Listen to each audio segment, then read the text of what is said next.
Bonjour à tous, cher Sébastien, cher Romain, chers élus, chers chefs d'entreprise, chers tous les participants qui sont ici, qui sont venus pas si loin de Paris que ça quand même, et qui vont participer, je l'imagine, à une journée absolument passionnante. Je suis vraiment très heureuse d'être avec vous pour ouvrir ce forum, et très frustrée d'avance de ne pas pouvoir rester, parce que quand on a un emploi du temps de ministre, on a un emploi du temps de ministre.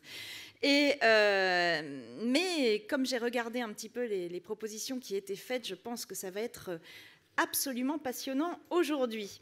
Et ce que je souhaite, cher Romain, c'est que ce rendez-vous, qui en est à sa 2e édition, devienne le rendez-vous incontournable pour parler de l'entreprise de demain. En tout cas, je vous le souhaite à tous. Je vous le souhaite parce que je sais qu'ici, on partage la même idée, l'idée que l'avenir de l'entreprise, c'est la responsabilité sociale et environnementale.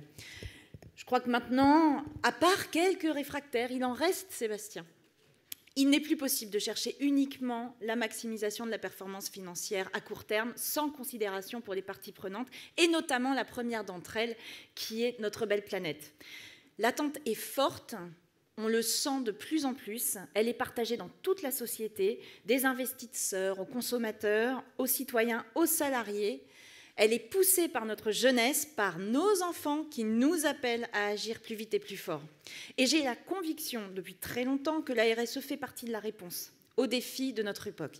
Cette conviction, je l'ai acquise au cours d'un parcours politique très long, mais je sais que maintenant, on ne va plus parler du passé, comme disait Sébastien, on va parler de l'avenir, on va parler de demain, et des entreprises qui réussiront à relever les défis de demain. Et les entreprises qui réussiront à relever les défis de demain, ce sont les entreprises qui internaliseront les exigences sociales et environnementales. Parce que je crois que maintenant, il faut qu'on se sorte de l'esprit que la RSE est une contrainte de plus pour les entreprises. Il faut vraiment la voir comme une exigence de faire mieux. La crise sanitaire, ça a été dit auparavant, a montré les limites de notre modèle actuel. On doit absolument le faire évoluer, renforcer notre résilience, diminuer nos consommations de ressources et notre empreinte sur le vivant. Tout simplement parce que si on ne le fait pas, on n'y arrivera pas. Et les entreprises qui ne le font pas n'y arriveront pas. En bref, il faut accélérer la transition écologique. Nous avons besoin d'une RSE systémique qui émerge. Et c'est l'ambition des propositions du Cercle que j'ai lues avec attention en venant tout à l'heure et que m'a remise officiellement Romain de manière très efficace tout à l'heure devant un bon café. Je salue la qualité du travail qui a été fait. Ces 30 propositions qui, j'imagine, ont fait l'objet aussi de sacrifices, puisque pour arriver à 30, on a dû passer par 300 auparavant. Mais c'est pas grave, vous pourrez en remettre d'autres. Elles montrent bien que lorsque les entreprises, les associations, les universitaires, les institutions publiques se parlent, on avance. Et votre travail réconcilie des mondes qui trop souvent se craignent et s'évitent. Et c'est déjà un grand pas. Et je pense que Sébastien et moi, on incarne ça d'ailleurs. On incarne des mondes qui, à une époque, se seraient peu parlé et qui finalement, quand ils se parlent, trouvent tellement à s'enrichir mutuellement. Alors, on dit tout ça, mais la RSE, ça ne se décrète pas. Alors une question, elle se pose à nous. Comment fait-on pour amplifier le mouvement ?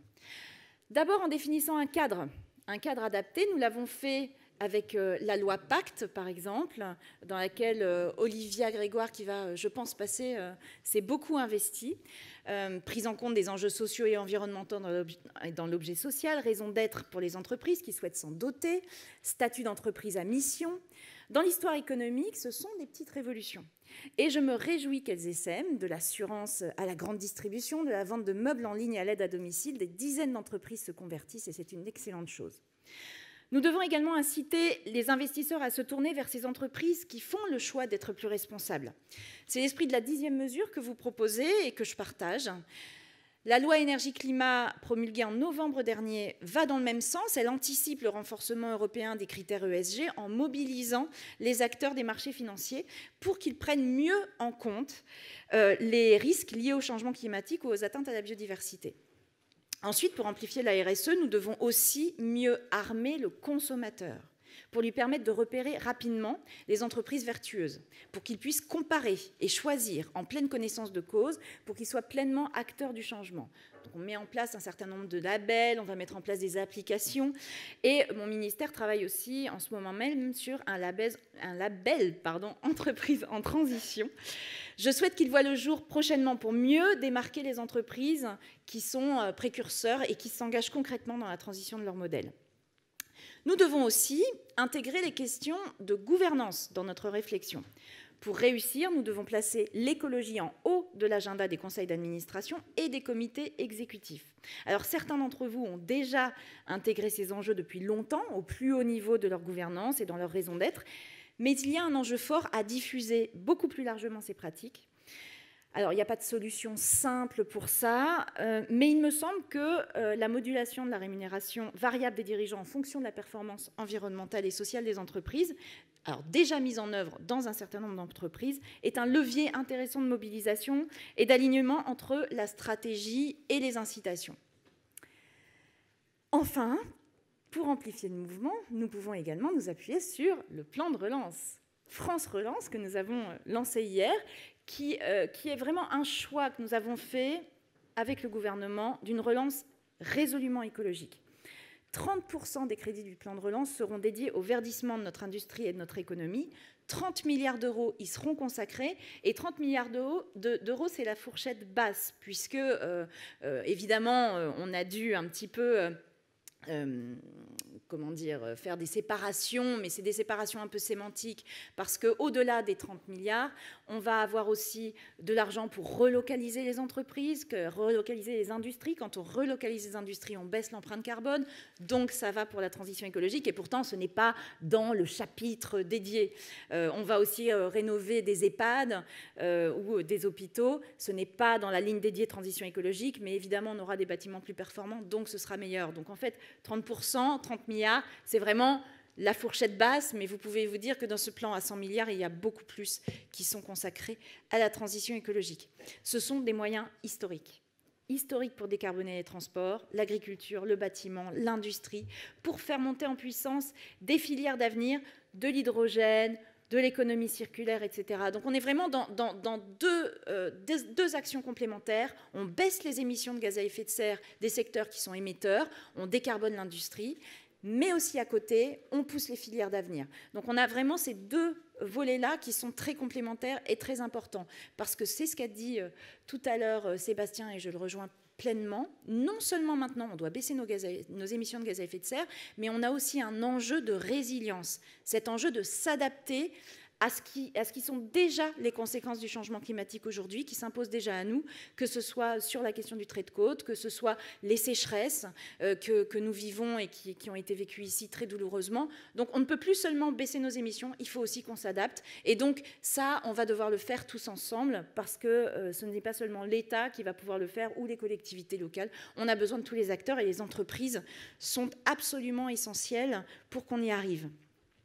Donc, grâce à ce plan de relance, pour y revenir, les conditions sont réunies pour une accélération significative de la transition écologique. Le déclic, il doit être chez tous les acteurs économiques. La bonne stratégie à adopter, c'est la décarbonation. Les marchés du futur, c'est la transition écologique pour toutes les entreprises, et là j'insiste beaucoup, quelle que soit leur taille. Parce que le changement au quotidien, ce sera aussi les TPE-PME. Et vos propositions appellent à les soutenir dans leur transformation. Avec BPI-France et l'ADEME, on va mettre sur la table 2,5 milliards d'euros pour diagnostiquer, financer et accompagner la conversion des TPE-PME.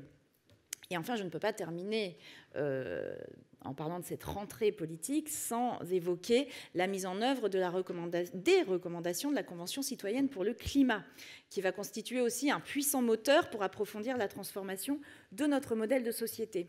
La Convention citoyenne pour le climat, vous vous en rappelez, c'est à la fin du grand débat national, en avril 2019, qui succédait au mouvement des Gilets jaunes, que la décision a été prise de créer une Convention citoyenne pour le climat. 150 citoyens qui ont été tirés au sort ont accepté de prendre sur leur temps personnel pour plancher pendant des semaines sur cette question éminemment complexe: comment réduire les émissions de gaz à effet de serre d'au moins 40% d'ici 2030 dans un esprit de justice sociale. 9 mois plus tard, 149 propositions en sont ressorties. Le président de la République a décidé d'en retenir 146 en utilisant 3 jokers sur la taxation des dividendes, sur la modification de la Constitution et sur le passage aux 110 km/h sur les autoroutes. Nous soumettrons donc les 146 autres à un processus de validation dans les prochains mois avec une large concertation qui est déjà engagée parce qu'un certain nombre de propositions méritent qu'elles soient un petit peu discutées avec ceux qui vont devoir les appliquer, les entreprises, les collectivités. Évidemment, donc ces concertations ont lieu en ce moment avec notamment les partenaires sociaux et patronaux. Mais on n'a pas attendu pour commencer, puisqu'on a pris les premières mesures en juillet sur les chaudières à fioul, sur les terrasses chauffées, sur la lutte contre la bétonisation des terres naturelles, agricoles ou forestières. Et une première journée d'échange a également été organisée dès fin juillet, permettant aux citoyens de la Convention de présenter leurs mesures, d'expliquer leurs objectifs et déjà de se confronter à l'application concrète de ces mesures. Le premier échange qui a eu lieu a permis à chacun de faire part de ses appréhensions, de ses enthousiasmes. Il y a eu des moments un peu chauds, y compris avec des représentants du MEDEF, par exemple. Mais c'est aussi l'intérêt de confronter ces points de vue, et c'est aussi pour ça que vous êtes là. Les prochaines semaines doivent permettre d'approfondir ces travaux avec la mise en place de groupes de concertation thématiques en vue de l'élaboration d'un projet de loi qui sera examiné au Parlement en début 2021. De son côté, l'État, qui a déjà commencé à jouer son rôle, continuera en renforçant la prise en compte des critères environnementaux dans ses appels d'offres et en développant, là où c'est pertinent, l'éco-conditionnalité des aides. Donc vous le voyez, si certains voulaient encore opposer écologie et économie, c'est complètement dépassé. Maintenant, j'ai tendance à dire que c'est en fait 2 facettes de la même médaille. On doit construire ensemble un autre modèle, celui d'une entreprise soucieuse de son impact sur le monde, respectueuse du vivant et de notre planète. Cette ambition, je sais que je la partage ici avec des convaincus. Alors merci encore pour votre invitation, pour vos très riches propositions. Je vous souhaite d'excellents échanges et ensemble, continuons à construire l'entreprise et l'économie de demain. Merci beaucoup.